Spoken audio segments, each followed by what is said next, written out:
பிரசங்கி 4ஆம் அதிகாரம். இதற்கு பின்பு நான் சூரியனுக்கு கீழே செய்யப்படும் கொடுமைகளையெல்லாம் சிந்தித்துப் பார்த்தேன். இதோ, ஒடுக்கப்பட்டவர்களின் கண்ணீரைக் கண்டேன். அவர்களை தேற்றுவாரில்லை. ஒடுக்குகிறவர்கள் பட்சத்தில் பலம் இருந்தது. அப்படியிருந்தும் தேற்றுவாரில்லை. ஆதலால் இன்னும் உயிரோடிருந்து பிழைக்கிறவர்களைப் பார்க்கிலும் முன்னமே காலம் சென்று மரித்தவர்களையே பாக்கியவான்கள் என்றேன். இவ்விரு திறத்தாருடைய நிலைமையை பார்க்கிலும் இன்னும் பிறவாதவனுடைய நிலைமையே வாசி. அவன் சூரியனுக்கு கீழே செய்யப்படும் துர்ச்செய்கைகளை காணவில்லையே. மனுஷன் படும் எல்லா பிரயாசமும் பயன்படும் எல்லா கிரியையும் அயலானுடைய பொறாமைக்கு ஏதுவாயிருக்கிறதை நான் கண்டேன். இதுவும் மாயையும் மனதுக்கு சஞ்சலமுமாயிருக்கிறது. மூடன் தன் கைகளை கட்டிக்கொண்டு தன் சதையையே தின்கிறான்.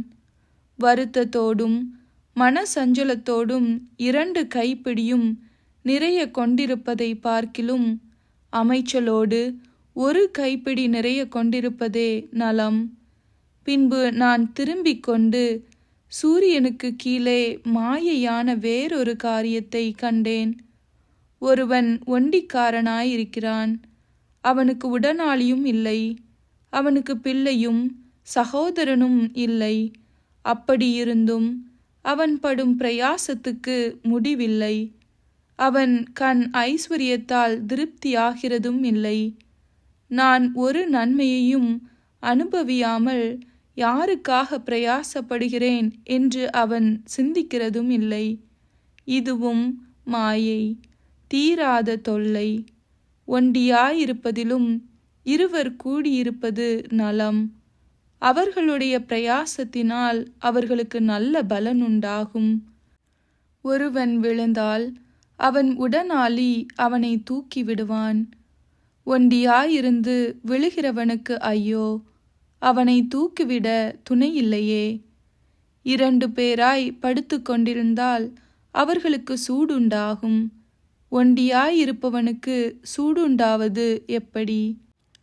ஒருவனை யாதாமொருவன் மேற்கொள்ள வந்தால் 2 அவனுக்கு எதிர்த்து நிற்கலாம். முப்புரி நூல் சீக்கிரமாய் அறாது. இனி ஆலோசனையை கேளாத கிழவனும் மூடனுமாகிய ராஜாவை பார்க்கிலும் ஏழையும் ஞானியுமாகிய இளைஞனே வாசி. அரசால சிறைச்சாலையிலிருந்து புறப்படுவாரும் உண்டு.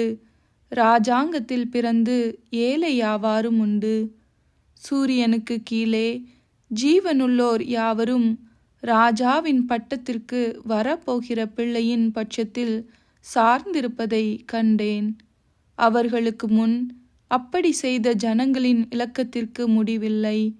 இனி இருப்பவர்கள் இவன் மேலும் பிரியம் வைக்காமற் போவார்கள்.